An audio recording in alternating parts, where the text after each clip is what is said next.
നമസ്കാരം. മെട്രോ മാറ്റിനിയിലേക്ക് സ്വാഗതം. വിജയും സംഗീതയും വിവാഹമോചനത്തിന് ഒരുങ്ങുന്നുവെന്ന വാർത്തകൾ പ്രചരിക്കാൻ തുടങ്ങിയിട്ട് മാസങ്ങളായി. എന്നാൽ സംഗീത ഇത് സംബന്ധിച്ച് ചെങ്കൽപ്പേട്ട് കുടുംബ കോടതിയിൽ അപേക്ഷ നൽകിയതോടെയാണ് വിവാഹമോചന വിവരം പുറം ലോകം അറിഞ്ഞത്. നടിയുമായി അവിഹിതം ആരോപിച്ചാണ് സംഗീത വിവാഹമോചന ഹർജി ഫയൽ ചെയ്തത്. 2021 തന്നെ ഇവരുടെ ദാമ്പത്യ ജീവിതത്തിൽ പ്രശ്നങ്ങൾ തുടങ്ങിയിരുന്നുവെന്നാണ് വിവരം. സംഗീത വിവാഹമോചന ഹർജി സമർപ്പിച്ചുവെന്ന വാർത്ത പുറത്തു വന്നതിന് പിന്നാലെ വിജയ്ക്കും തൃഷയ്ക്കുമെതിരെ സിനിമാ പ്രേമികളും ആരാധകരും തിരിഞ്ഞു. ഇപ്പോഴിതാ ഭാര്യ സംഗീത നൽകിയ വിവാഹമോചന കേസ് പുതിയ വഴിത്തിരിവിലേക്ക്. കേസ് കോടതിക്ക് പുറത്ത് ഒത്തുതീർപ്പാക്കാൻ നടൻ ശ്രമിക്കുകയാണെന്നാണ് ഏറ്റവും ഒടുവിലായി പുറത്തുവരുന്ന സൂചനകൾ. ഇതിനായി സംഗീതയ്ക്കും മക്കൾക്കുമായി 240 കോടി രൂപ ജീവനാംശം നൽകാൻ ഒരുക്കമാണെന്നാണ് പുതിയ റിപ്പോർട്ടുകൾ. നടന് മറ്റൊരു നടിയുമായി ബന്ധമുണ്ടെന്ന് ആരോപിച്ചാണ് ഭാര്യ സംഗീത വിവാഹമോചന കേസ് നൽകിയത്. ഈ നടി തൃഷയാണെന്ന തരത്തിൽ അഭ്യൂഹങ്ങൾ പരന്നിരുന്നു. കഴിഞ്ഞ ദിവസം തൃഷയോടൊപ്പം ഒരുമിച്ച് വിവാഹത്തിൽ പങ്കെടുത്ത ചിത്രങ്ങൾ വൈറലായിരുന്നു. നിർമ്മാതാവ് കൽപ്പാത്തി സുരേഷിന്റെയും മീനാക്ഷി സുരേഷിന്റെയും മകന്റെ വിവാഹ സൽക്കാരത്തിനാണ് താരജോഡികൾ ഒന്നിച്ചെത്തിയത്.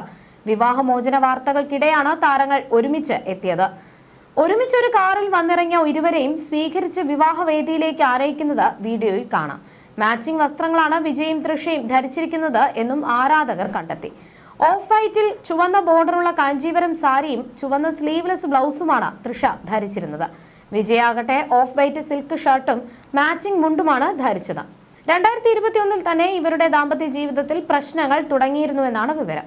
പരസ്പര സമ്മതത്തോടെയുള്ള വിവാഹമോചനത്തിന് സംഗീത ആഗ്രഹിച്ചെങ്കിലും വിജയ് ആദ്യം അതിന് തയ്യാറായില്ല. തന്റെ രാഷ്ട്രീയ ഭാവി തകരുമെന്ന ഭയമാണ് വിജയ് വിവാഹബന്ധം വേർപെടുത്താൻ വിസമ്മതിച്ചതെന്നാണ് വിവരം. പിന്നാലെയാണ് സംഗീത കോടതിയെ സമീപിച്ചത്. എന്നാൽ വിജയ് തന്റെ ഭാര്യയ്ക്കും മക്കൾക്കുമായി നഷ്ടപരിഹാര തുക നൽകാമെന്ന് പറഞ്ഞിരുന്നു എന്നുള്ള റിപ്പോർട്ടുകൾ പുറത്തുവരുന്നുണ്ടെങ്കിലും ഈ തുക എപ്രകാരമാണ് വിഭജിച്ച് നൽകുക എന്ന് വ്യക്തമല്ല. അതേസമയം സംഗീതയും മകൻ ജെയ്സൺ സഞ്ജയിനെയും കുറിച്ച് ഫിലിം ജേർണലിസ്റ്റ് ബിസ്മി പറഞ്ഞ വാക്കുകളും സോഷ്യൽ മീഡിയയിൽ ശ്രദ്ധ നേടുകയാണ്. സംഗീത ഇങ്ങനെയൊരു തീരുമാനം എടുക്കാൻ അദ്ദേഹത്തിന്റെ മകനും ഒരു കാരണമാണ്. സംഗീതയ്ക്ക് ഭർത്താവിനോട് എത്രമാത്രം ദേഷ്യമുണ്ടോ അതുപോലെ സഞ്ജയ്ക്കും അവന്റെ അച്ഛനോട് കടുത്ത ദേഷ്യമുണ്ട്. വിജയ് ഈ ഇലക്ഷനിൽ തോൽക്കാൻ കാത്തിരിക്കുകയാണ് സംഗീതയും സഞ്ജയും. വിജയുടെ അടുത്ത വൃത്തങ്ങളിൽ നിന്നും പല കാര്യങ്ങൾ അറിയാം, പക്ഷേ അത് മര്യാദയല്ലാത്തത് കൊണ്ട് പറയാത്തതാണ്. ജെയ്സൺ സഞ്ജയ്ക്ക് സിനിമയിൽ അവസരം നേടിക്കൊടുത്തത് ഉദയനിധി സ്റ്റാലിൻ അല്ല. ആ വാദം കള്ളമാണ്. സംഗീതയും അജിത് കുമാറിന്റെ ഭാര്യ ശാലിനിയും വളരെ അടുത്ത സുഹൃത്തുക്കളാണ്. ശാലിനിയിലൂടെ സഞ്ജയ്ക്ക് സംഗീത ഈ അവസരം നേടിക്കൊടുക്കുകയായിരുന്നു. ഞാൻ അറിഞ്ഞ ഈ വിവരം വിശ്വസിച്ചു. സഞ്ജയുടെ സിനിമയുടെ PRO അജിത്തിന്റെ മാനേജർ സുരേഷ് ചന്ദ്രയാണ്. ആലോചിച്ചു നോക്കൂ, വിജയുടെ മകൻ സംവിധാനം ചെയ്യുന്ന സിനിമയ്ക്ക് അജിത്തിന്റെ മാനേജർ എങ്ങനെ PRO ആകും? ലൈക്കയുടെ CEOയെ ഒരിടത്ത് വെച്ച് കണ്ടപ്പോൾ ഇക്കാര്യം ചോദിച്ചു. എന്നാൽ ശാലിനിക്കും ഈ പ്രോജക്റ്റിനും തമ്മിൽ ഒരു ബന്ധവുമില്ല എന്നാണ് അവർ പറഞ്ഞതെന്നും ജെയ്സണിനെ അടുത്തറിയാവുന്ന സിനിമാ രംഗത്തെ മറ്റു ചിലരാണ് സഹായിച്ചതെന്നും ബിസ്മി പറഞ്ഞു. നേരത്തെ ഫിലിം ജേർണലിസ്റ്റ് അന്തനനും ജെയ്സൺ സഞ്ജയുടെ സിനിമാ പ്രവേശനത്തെക്കുറിച്ച് സംസാരിച്ചിരുന്നു.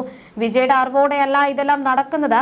അച്ഛന്റെ പേരിൽ എനിക്ക് അവസരം വേണ്ട, എന്റെ അധ്വാനത്തിൽ അവസരം ഉണ്ടാക്കുമെന്ന് ജെയ്സൺ തീരുമാനിച്ചു.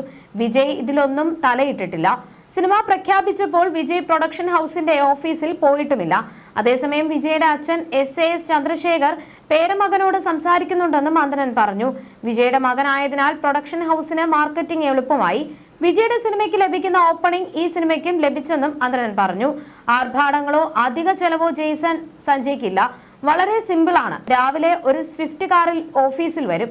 രാവിലെ 10 മണിക്ക് വന്നാൽ വൈകുന്നേരം 6 മണി വരെയും ഡിസ്കഷൻ നടക്കും. ഉച്ചഭക്ഷണം വലിയ ഹോട്ടലിൽ നിന്ന് വരണമെന്നൊന്നുമില്ല, എല്ലാവർക്കും കൊടുക്കുന്ന ഭക്ഷണം മതി. വിജയുടെ മകന്റെ ഈ രീതികൾ പലർക്കും ആശ്ചര്യമാണെന്നും അന്തരൻ പറഞ്ഞു. അതേസമയം തെരഞ്ഞെടുപ്പ് അടുത്ത സാഹചര്യത്തിൽ ഇത്തരമൊരു കേസ് വന്നത് നടന്റെ പ്രതിച്ഛായയെയും തെരഞ്ഞെടുപ്പ് ഫലത്തെയും സാരമായി ബാധിക്കുമോ എന്ന ആശങ്ക ആരാധകർക്കുണ്ട്.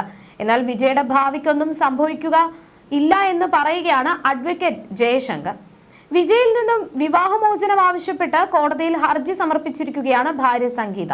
അവർ തമിഴ് വംശജയല്ല, ശ്രീലങ്കൻ തമിഴാണ്. നടന്റെ ഗ്ലാമറിൽ ഭ്രമിച്ച് കൊളംബോയിൽ നിന്നും മദ്രാസിൽ വന്ന് വിജയെ കാണുകയും പരിചയപ്പെടുകയും പ്രണയിക്കുകയും വിവാഹം കഴിക്കുകയുമായിരുന്നു.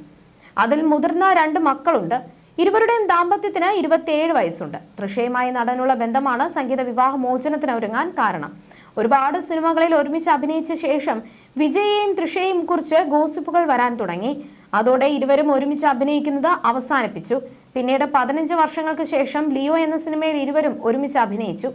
സിനിമ വലിയ വിജയമായി. പക്ഷേ വീട്ടിൽ കാറും കോളുമായി ഭാര്യ മുഖം വീർപ്പിച്ചു.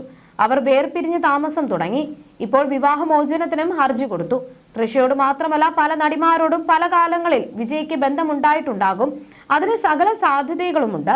ഭഗവാൻ ശ്രീരാമചന്ദ്രൻ ആയിരിക്കണം ഭർത്താവെന്ന് ഒരു സിനിമാ നടന്റെ ഭാര്യയ്ക്കും ഇന്നത്തെ കാലത്തെന്നല്ല MGRന്റെ കാലത്ത് പോലും വാശി പിടിക്കാൻ പറ്റില്ല. ഇപ്പോഴത്തെ വിഷയം രാഷ്ട്രീയമാണ്. വിജയ് തെരഞ്ഞെടുപ്പിൽ മത്സരിക്കാൻ പോവുകയാണ്. സ്റ്റാലിനെ അട്ടിമറിച്ച് ഭരണം പിടിക്കാൻ നിൽക്കുകയാണ്. ആ സമയത്താണ് പിരിഞ്ഞു താമസിക്കുകയായിരുന്ന ഭാര്യയ്ക്ക് ഉൾവിളി ഉണ്ടായതും വിവാഹമോചന ഹർജി നൽകിയതും. ഒരു സിനിമാ നടിയുടെ പേര് കൂടി അതിലേക്ക് വലിച്ചിഴച്ചിരിക്കുകയാണ്. ഇത് പറയുമ്പോൾ എനിക്ക് ഓർമ്മ വരുന്നത് KB ഗണേഷ് കുമാറിന്റെ ജീവിതമാണ്. 2001 രാഷ്ട്രീയത്തിൽ അദ്ദേഹത്തിന്റെ കന്നി അംഗം. മത്സരിക്കാൻ തീരുമാനിച്ചയുടൻ അദ്ദേഹത്തിന്റെ ആ സമയത്തെ ഭാര്യ വിവാഹമോചന ഹർജി കോടതിയിൽ ഫയൽ ചെയ്തു. ഗണേഷ് കുമാറിന് സിനിമാ സീരിയൽ രംഗത്തുള്ള പല സ്ത്രീകളുമായും ബന്ധമുണ്ടെന്നായിരുന്നു ഭാര്യയുടെ ആരോപണം. പരാതി കൊടുത്തവരും കൊടുപ്പിച്ചവരും കരുതിയത് ഇതോടെ ഗണേഷിന്റെ രാഷ്ട്രീയ ഭാവി ഇരുളടഞ്ഞു പോകും എന്നാണ്. പക്ഷേ പത്തനാപുരത്തെ വോട്ടർമാർ, പ്രത്യേകിച്ച് സ്ത്രീ വോട്ടർമാർ വളരെ പോസിറ്റീവായാണ് പ്രതികരിച്ചത്. അതിന്റെ ഭാഗമായി പ്രകാശ് ബാബു തോൽക്കുകയും ഗണേഷ് കുമാർ ജയിക്കുകയും ചെയ്തു. പിന്നീട് ഇന്നേ വരെ ആർക്കും അദ്ദേഹത്തെ തോൽപ്പിക്കാനായിട്ടില്ല. വിവാഹമോചന കേസിന് എന്ത് പറ്റിയെന്ന് അതിലും വലിയ തമാശയാണ്. ഗണേഷ് മന്ത്രിയായപ്പോൾ ഭാര്യ പരാതി പിൻവലിച്ചു. മന്ത്രിമന്ദിരത്തിൽ താമസമാക്കി. അവർക്കൊരു കുട്ടി കൂടി ജനിച്ചു. കേസ് കൊടുക്കുന്നതിന് മുൻപ് ദമ്പതികൾക്ക് വേറൊരു കുട്ടി ഉണ്ടായിരുന്നു. പിന്നെ കുറെ വർഷങ്ങൾക്ക് ശേഷം ഗണേഷ് മന്ത്രിയായിരിക്കുമ്പോൾ ഇവർ തമ്മിൽ പ്രശ്നങ്ങളുണ്ടായി. അത് വിവാഹമോചനത്തിലും ഗണേഷിന്റെ രാജിയിലും ചെന്ന് അവസാനിച്ചു എന്ന് കരുതി പത്തനാപുരത്ത് പുള്ളിക്ക് വല്ല കോട്ടവും സംഭവിച്ചു ഇല്ല. ഗണേഷിനെ മോശക്കാരനാക്കാൻ ചാണ്ടി ഉമ്മനെ വരെ കോൺഗ്രസുകാർ രംഗത്തിറക്കിയിട്ടുണ്ട്. വിവാഹമോചന ഹർജി കൊടുത്തപ്പോൾ ഭാര്യയും സ്റ്റാലിനുമെല്ലാം കരുതിയത് വിജയുടെ രാഷ്ട്രീയ ഭാവി തകർന്നു എന്നാണ്. ഒരിക്കലുമല്ല. വിജയുടെ രാഷ്ട്രീയ ഭാവി കൂടുതൽ പ്രകാശിതമായി. സിനിമാ നടന്റെയും രാഷ്ട്രീയക്കാരന്റെയും ജീവിതത്തിൽ ഇതൊക്കെ സംഭവിക്കുന്നതാണ് എല്ലാവർക്കും അറിയാം. ഇനി വരാൻ പോകുന്ന ഇലക്ഷനിൽ സ്റ്റാലിന്റെ DMK പൊളിഞ്ഞ് പാളീസാകും. വിജയുടെ TVK വെന്നിക്കൊടി പാറിക്കുമെന്നും ജയശങ്കർ പറഞ്ഞു. ചെങ്കൽപ്പേട്ട് കുടുംബ കോടതിയിൽ സംഗീത ഫയൽ ചെയ്ത വിവാഹമോചന ഹർജിയിൽ ഏപ്രിൽ 20 നേരിട്ട് ഹാജരാകാൻ വിജയോട് കോടതി നിർദ്ദേശിച്ചിട്ടുണ്ട്. ഗുരുതരമായ ആരോപണങ്ങളാണ് വിജയ്ക്കെതിരെ സംഗീത ഹർജിയിൽ ഉന്നയിച്ചിരിക്കുന്നത്. 2021 മുതൽ വിജയും തൃഷയും തമ്മിൽ അടുപ്പത്തിലാണെന്നാണ് സംഗീത വിവാഹമോചന ഹർജിയിൽ പറയുന്നത്. എന്നാൽ നടിയുടെ പേര് പരാമർശിച്ചിട്ടില്ല. തൃഷയുമായുള്ള ബന്ധം സംഗീത കണ്ടുപിടിച്ചപ്പോൾ എല്ലാം അവസാനിപ്പിക്കുമെന്ന് നടൻ ഉറപ്പു നൽകി. പക്ഷേ വീണ്ടും ബന്ധം തുടർന്നു. അതോടെയാണ് സംഗീത നടനെ വിട്ടുപോയതും വിവാഹമോചനം നേടാൻ തീരുമാനിച്ചതും. മകൻ ജേസൺ സഞ്ജയ്, മകൾ ദിവ്യ സാഷ എന്നിവർ നിലവിൽ സംഗീതയ്ക്കൊപ്പമാണ്.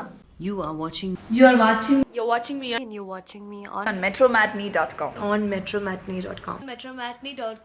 metromatney.com. Subscribe for more videos. Subscribe for more videos. Subscribe here for more videos. Subscribe now. Thank you.